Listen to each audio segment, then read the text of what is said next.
Hello everyone, good evening. नमस्कार सभी प्यारे विद्यार्थियों को। मैं उमेश पाल आप सभी विद्यार्थियों का आपके अपने परिवार टीचर्स वर्ड में स्वागत करता हूं। आशा है कि आप सभी स्वस्थ और मस्त होंगे। और जैसा कि हम सब जानते हैं, आप सब जानते हो कि सीटेट जुलाई 2024 की प्रिपरेशन हम लोग लगातार कर रहे हैं। उसी सीक्वेंस में आज हम लोग मैथ्स पेडागोजी डिस्कस करने वाले हैं और ये हमारी आज पहली क्लास होगी। और ध्यान क्या रखना है कि बेटा कुछ बच्चे ना पूछ रहे हैं, कुछ लोग पूछ रहे हैं कि सर वो लेवल 1 व 2 के लिए है या क्या है ना। तो मैं आपको ये क्लैरिफाई कर दे रहा हूँ कि जो भी पेडागोजी हम डिस्कस कर रहे हैं वो लेवल 1 आप देने जा रहे हो या लेवल 2 देने जा रहे हो, दोनों के लिए बेनिफिशियल होगा।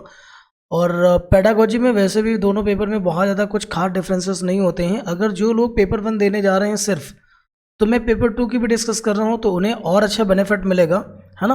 और ओवरऑल दोनों का बेनिफिट होगा, पेडागोजी में कुछ खास डिफरेंसेस नहीं होंगे। और जो आज हम लोग क्वेश्चन डिस्कस करने वाले हैं उसमें आपके कुछ PYQ भी शामिल मैंने कर रखे हैं और कॉन्सेप्ट को भी समझेंगे। मैथ्स की पेडागोजी का कॉन्सेप्ट ही सबसे बुरा हाल है, ठीक है। चलिए आज हम लोग डिस्कस करेंगे और जानेंगे कि आज से बेहतर हो जाएगी आपकी पेडागोजी, इसमें कोई चिंता करने की बात नहीं है। एक चीज़ और मैं क्लियर कर दूं कि जैसे कि आप जानते हो कि आपके मैथ्स सेक्शन में आपके 30 क्वेश्चंस होंगे। 30 में से 15 क्वेश्चंस की आपकी पेडागोजी होगी और 15 क्वेश्चन आपके न्यूमेरिकल्स होंगे। और हम लोग डिस्कस करने वाले हैं पेडागोजी, क्योंकि सबसे ज़्यादा अगर कुछ प्रॉब्लम करता है वो पेडागोजी करता है। पेडागोजी बेस्ड ही आपका ये एग्ज़ाम है।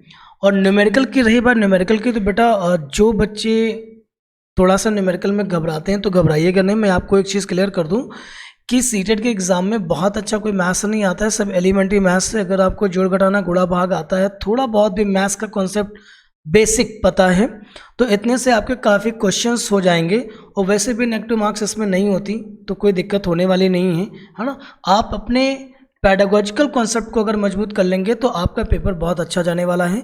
चलिए क्लास को शुरू करते हैं, लेकिन उससे पहले आपके ऊपर एक जिम्मेदारी है ना, कि सेशन को लाइक और शेयर करना बिल्कुल मत भूलें। और जो न्यू स्टूडेंट्स हैं या देख रहे हैं या ज्वाइन कर रहे हैं, तो वे बेटा सब्सक्राइब जरूर कर लें इस चैनल को। सब्सक्राइब करने से क्या होगा कि आगे की जो भी लेक्चर्स आपकी होंगी उसका नोटिफिकेशन आप तक पहुंच जाएगा। इससे आपको बार बार फाइंड आउट नहीं करना पड़ेगा। और दूसरी बात यह है कि आप एक ही किसी प्लेटफॉर्म से जुड़ें जहां पर आपको बेहतर लगता है, उससे आपकी तैयारी अच्छी होगी, ठीक है।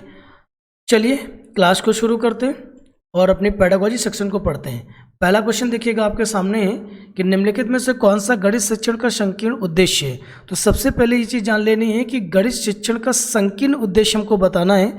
वैसे गणित शिक्षण का व्यापक उद्देश्य ही होते हैं, लेकिन कभी कभी जैसे संकीर्ण उद्देश्य पूछता है तो संकीर्ण उद्देश्य का मतलब है कि गणित पढ़े जाने का सबसे छोटा पर्पज क्या है, छोटा उद्देश्य क्या है।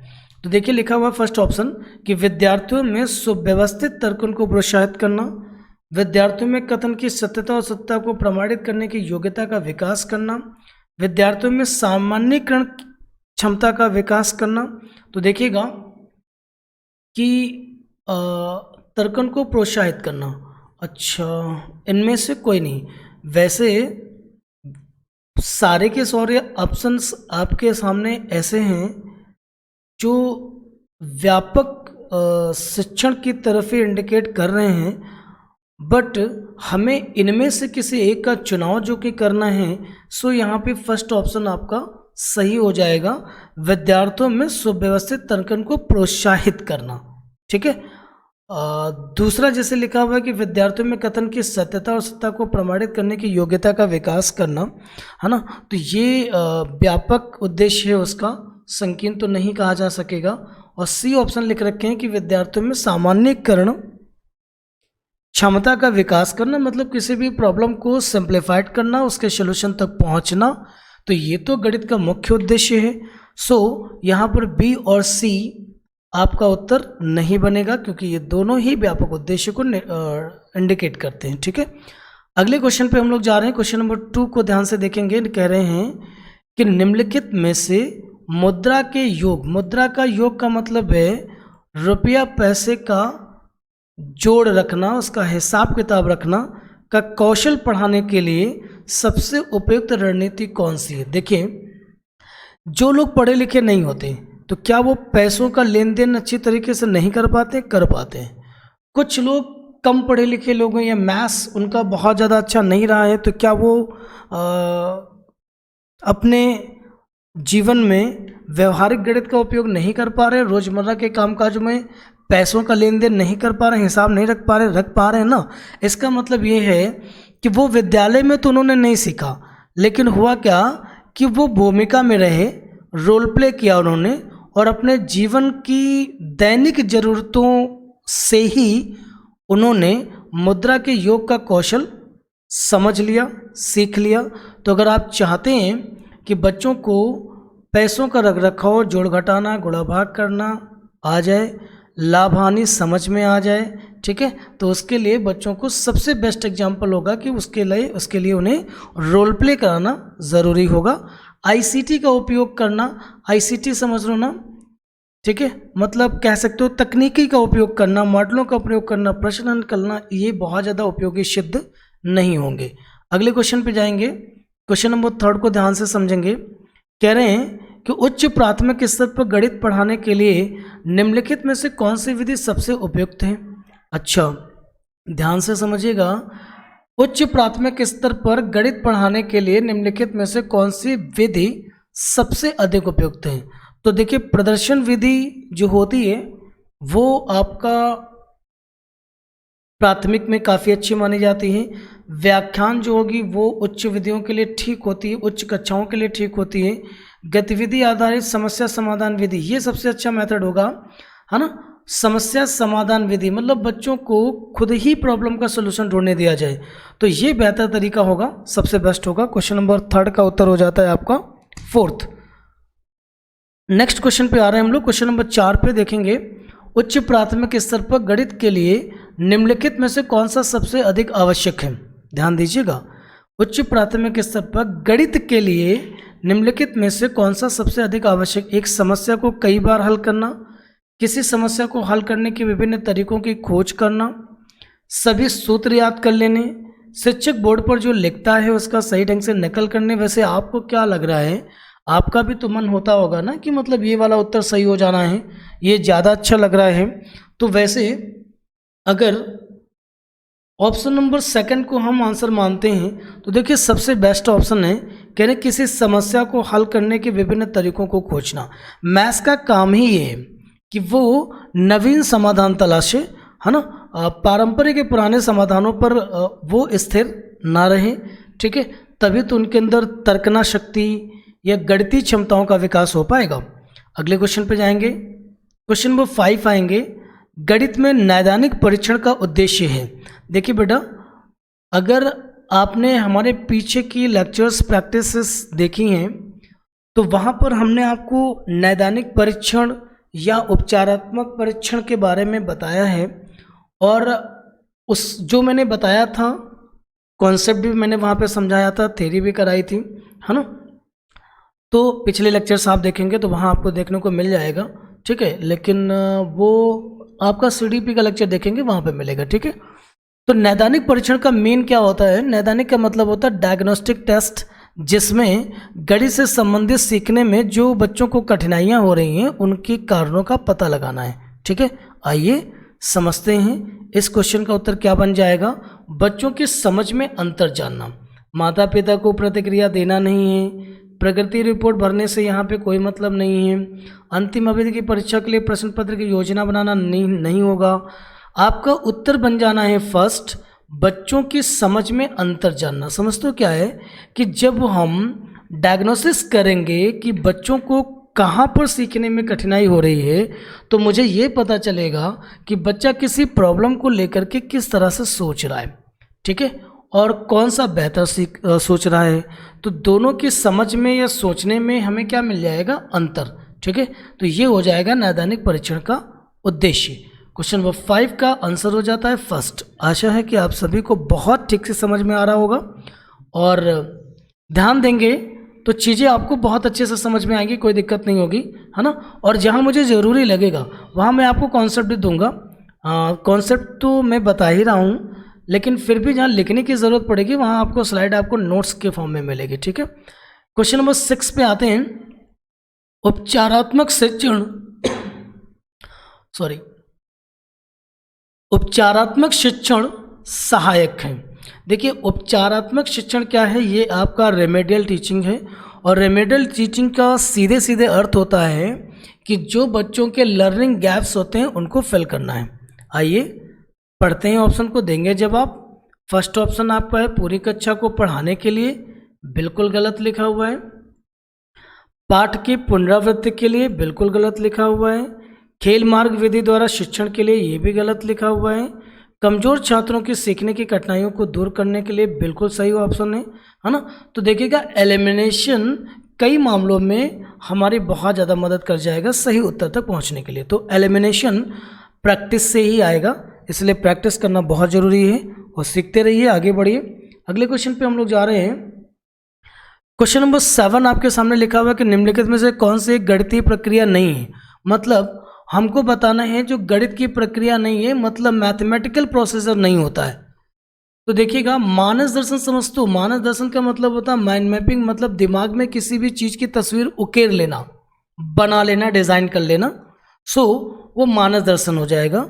रट्टा मारना गणित की प्रक्रिया नहीं होती, हटा ही लो वैसे। उत्तर तो यही बन जाना है, बाकी कुछ करने की ज़रूरत नहीं पड़ेगी। मैं समझा दे रहा हूँ कि आकलन असेसमेंट कहलाता है, मापन आपका मेजरमेंट कहलाता है, जो एक प्रकार की गणितीय प्रक्रिया है। और गणित की प्रक्रिया वहीं से शुरू हो जाती है जब डेटा का हम एनालिसिस करना शुरू कर दें। तो मान लीजिएगा कि एनालिसिस गणित का विद्यार्थी ही ठीक से कर पाएगा। तो आकलन और मापन दोनों ही एनालिसिस से ही संबंधित हैं। ठीक है, उम्मीद है बात समझ में आ गई होगी। क्वेश्चन नंबर 8 की ओर हम बढ़ चुके हैं।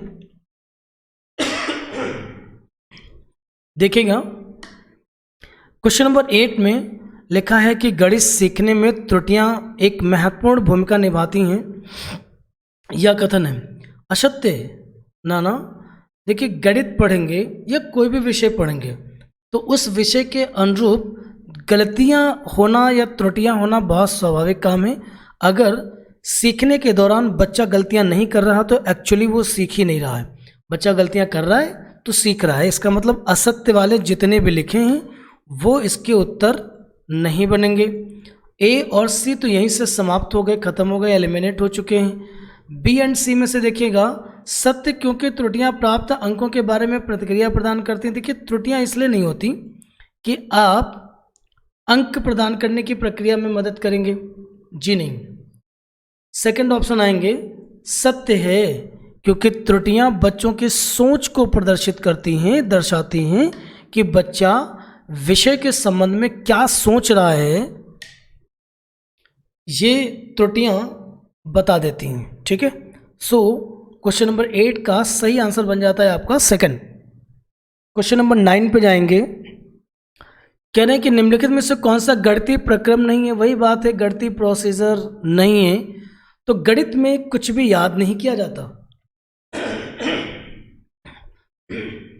ध्यान रखेंगे इस चीज को कि गणित की प्रक्रिया में कुछ भी कंठस्थ नहीं किया जाता, मतलब लर्न बाय हार्ट नहीं होता, रट्टा नहीं मारा जाता है, बाकी तो सब होगा।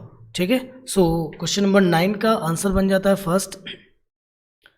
क्वेश्चन नंबर 10 को ठीक से समझेंगे। गणित अध्यापन को प्रभावी बनाने के लिए निम्नलिखित में से कौन सी विशेषता नहीं है। बेटा ध्यान से समझेंगे इस चीज को। कह रहे हैं कि गणित अध्यापन, अध्यापन समझते हो, टीचिंग करना। तो गणित को पढ़ाने को प्रभावी तरीका बनाने के लिए निम्नलिखित में से कौन सी विशेषता नहीं है, इस बात पर ध्यान रखना है। तो देखेंगे छात्रों के त्रुटियों के प्रतिरूपों पर केंद्रित होना। तो कहने का मतलब ये है कि छात्र जो गलतियां कर रहे हैं ना, उनके पैटर्न को समझना है, तो ये तो करना है। और मुझे कौन सा बताना है जो उसकी विशेषता नहीं होगी। प्रतिदिन के अनुभवों के साथ संबंध स्थापित करना, ये भी करना होगा। एक ही संकल्पना के विभिन्न शिक्षण अधिगमों का प्रयोग करना, ये भी करना होगा। ऑप्शन नंबर डी, एक नई संकल्पना का परिचय देने के लिए समय के नियम का कठोरता से पालन करना। तो बात ये भी समझ में आ गई होगी कि एक नई संकल्पना का परिचय देने के लिए समय के नियम का कठोरता से पालन करना, मतलब देखिए अगर आप किसी नई संकल्पना को समझा रहे हैं तो आवश्यक नहीं है कि आप अपने टाइम लिमिट के हिसाब से उन चीज़ों को बता पाएंगे या बोल पाएंगे।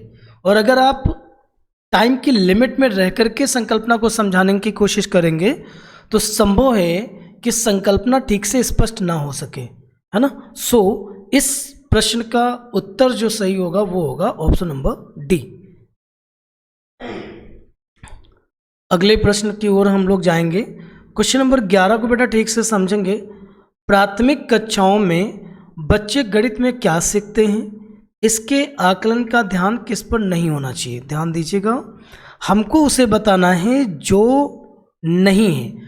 अक्सर आपसे गलती यहाँ पर होती है कि जहाँ पर वो नहीं लिखता है ना, आप उसे बता के आ जाते हो जो उसमें शामिल करना होता है, ठीक है। और कई बार आपके साथ होगा कि आप पहली बार क्वेश्चन को पढ़ेंगे तो बात समझ में नहीं आएगी, तो घबराइएगा नहीं, दोबारा पढ़िएगा, दोबारा 100% आपको चीज़ें समझ में आ जाएंगी कि क्वेश्चन क्या कह रहा है। क्या है ना कि यहाँ के जो पेडागोजिकल क्वेश्चंस होते हैं ना सीटेट में, वो काफ़ी लेंदी होते हैं, काफ़ी बड़े होते हैं। तो बड़े क्वेश्चन को समझने के लिए संभव कि एक बार में पढ़ा जाए और ना समझ में आए तो कोई बड़ी बात नहीं है, दोबारा भी पढ़ सकते हो।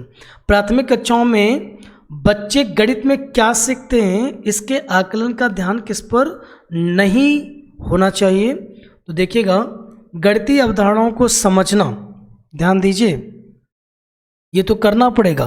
गणितीय भाषा का विकास ये भी होना चाहिए। गणित की समस्याओं का जवाब देने में सटीकता, तर्क कौशल। देखिए, ये गणित की समस्याओं का जब जवाब देना हो तो उसमें कितनी सटीकता है, इस पर विशेष ध्यान देने की ज़रूरत नहीं है। ये देखिएगा कि बच्चे को अगर मैथ्स का कॉन्सेप्ट समझ में आ रहा है, भाषा का जो क्वेश्चन की भाषा लिखी वो बात समझ में आ रही हो, और तर्क करने का कौशल अगर उसके अंदर डेवलप हो रहा है, तो इसका मतलब है कि प्राथमिक कक्षा में कोई भी विद्यार्थी गणित को सीख रहा है। ये ज़रूरी नहीं है कि वो आपको बिल्कुल सटीक उत्तर ही कर पाए। सटीकता तो धीरे धीरे अभ्यास के बाद आ ही जाएगी। सो 11 नंबर का आंसर बन जाता है आपका option number C. Question number 12 पे हम लोग आ चुके हैं। उस सबसे प्यारा, सबसे ज़्यादा पूछा जाने वाला मैथ्स के सेक्शन में, मैथ्स की पेडागोजी में यही क्वेश्चन रहा है ना। और ये बड़ा इम्पोर्टेंट है एक्चुअली।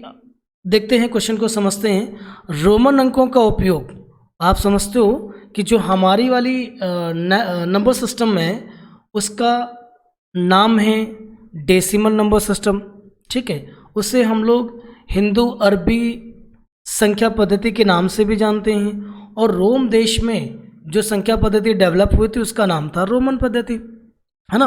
तो आप समझते हो ना कि रोमन पद्धति सक्सेस नहीं हो पाई। इवन सक्सेस तो किसी भी देश की पद्धति नहीं हो पाई, है ना। सबने भारत की संख्या पद्धति को अपना रखा है, ठीक। लेकिन रोमन पद्धति सक्सेस क्यों नहीं हो पाई, इसी से रिलेटेड हमारा ये क्वेश्चन है। तो रोमन अंकों का उपयोग आमतौर पर हिंदू अरबी अंकों जैसी संख्याओं के लेखन में क्यों नहीं किया जाता। तो उसका सही उत्तर बनता है कि रोमन अंक स्थानीय मान का नियोजन नहीं करते। मतलब रोमन संख्या पद्धति में स्थानीय मान कॉन्सेप्ट नहीं है, ठीक। और हमारी वाली सक्सेस इसलिए है क्योंकि हमारे में प्लेस वैल्यू कॉन्सेप्ट होता है।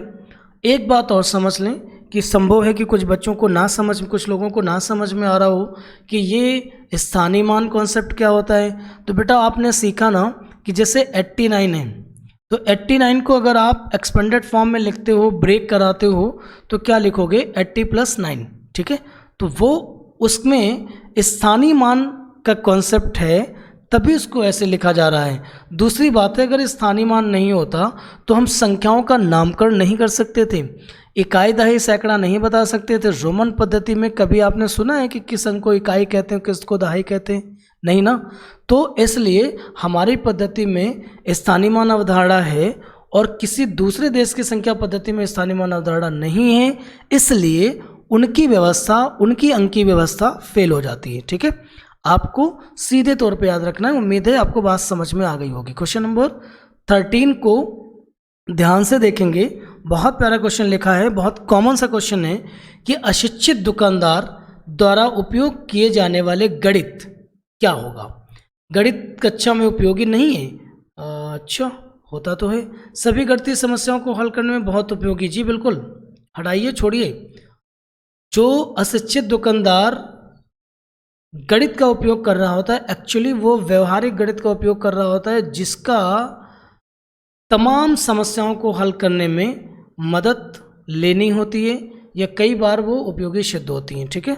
सो इसलिए 13 नंबर का क्वेश्चन का आंसर जो बन जाएगा वो आपका होगा ऑप्शन नंबर बी। अगले क्वेश्चन पे जा रहे हैं हम लोग। क्वेश्चन नंबर 14 को देखेंगे। निम्नलिखित में से कक्षा में हो रहा कौन सा कार्य एक गतिविधि है। हमें ये बताना है कि क्लास में किसे हम किस टास्क को, किस काम को हम एक एक्टिविटी के रूप में देखेंगे। तो ऑप्शन नंबर ए, शिक्षक समझाते हैं कि प्रश्न कैसे हल करें हैं, तो इसमें सक्रिय गतिविधियां तो नहीं दिख रही हैं। बच्चों द्वारा कविता के रूप में गिनती का वाचन करना, बच्चों द्वारा श्यामपट्ट से नकल करना, ये तो निष्क्रिय है ना। तो आपका ऑप्शन नंबर ए नहीं होगा, बी नहीं होगा, सी नहीं होगा, होगा क्या? Option number D. बच्चों का अन्वेषण में लगना, मतलब बच्चे अगर किसी भी प्रॉब्लम का समाधान खुद से ढूंढेंगे, खुद से खोजेंगे, तो वह कार्य कक्षा में एक गतिविधि के रूप में देखा जा सकेगा, मतलब बच्चे उसमें सक्रिय होंगे, ठीक है। सो अगले क्वेश्चन पे हम लोग जा रहे हैं। 15 नंबर क्वेश्चन देखेंगे। बच्चों के बीच गिनती के कौशल को विकसित करने के लिए, मतलब बच्चों को गिनती का जो कॉन्सेप्ट है बहुत अच्छे से समझाना है, उसे सिखाने के लिए निम्नलिखित में से कौन सा पूर्व संख्या अवधारणा के रूप में सीखने के लिए आवश्यक नहीं है, ठीक है। तो आवश्यक नहीं है पूर्व संख्या अवधारणा के रूप में सीखने के लिए आवश्यक। पूर्व संख्या अवधारणा समझ लो ना, जैसे कि बच्चों को सिखाना होता है ना कि 79 से पहले कौन सी नंबर आएगी, है ना। तो उसे सिखाने के लिए क्या ज़रूरी नहीं है, ज़रूरी नहीं है संख्या नाम यादृच्छिक रूप से पढ़ना। मतलब यादृच्छिक रूप का मतलब होता है लिटरली, है ना, मतलब उसके मूल को जानना, मतलब उसको हूबहू समझ लेना, याद कर लेना, पढ़ लेना। इसको जानने की कोई ज़रूरत नहीं होती है। कई बार बच्चे उस संख्या का नाम नहीं जानते हैं, लेकिन ये पता है कि उससे पूर्व की संख्या कौन सी आएगी, कैसी होगी, ठीक है। या फिर कई बार ऑप्शन अगर उन्हें मिल जाते हैं तो वो उनमें से चुनाव कर पाएंगे। इससे पता चलता है कि ये ज़रूरी नहीं है कि संख्या नाम यादृच्छिक रूप हो या बच्चों को लिटरली संख्याओं के नाम पता होने चाहिए, ठीक है। जरूरी नहीं, बट ज़रूरी तो है, बट इतना आवश्यक नहीं है कि इनके बिना काम नहीं चलना है ना। सो आज की क्लास को मुझे यहीं पर वाइंड अप करना होगा, क्योंकि हम लोगों ने 15 क्वेश्चंस कर लिए हैं। और बेटा संडे स्पेशल क्लास है आपकी ये, और इसको पढ़िए, समझिए, और रेगुलर बेसिस पे मैं आपको CD, हिंदी, मैथ्स पेडागोजी, है ना, इन 3 सब्जेक्ट्स की पेडागोजी आपको लगातार मैं प्रोवाइड करता रहूँगा, ठीक है। और ये आपको 90 मार्क्स का मैं काम करके दूंगा। और ये भी मैं कहूँगा कि अब तक अपने टीचिंग करियर में मैंने जितना भी किया हुआ है उसमें बहुत बढ़िया स्कोर रहा है, और आशा है कि आप लोगों का भी स्कोर अच्छा होगा, कोई संदेह नहीं इसमें, है ना। सो चलते हैं, आज की क्लास को वाइंड अप करते हैं। Thank you so much.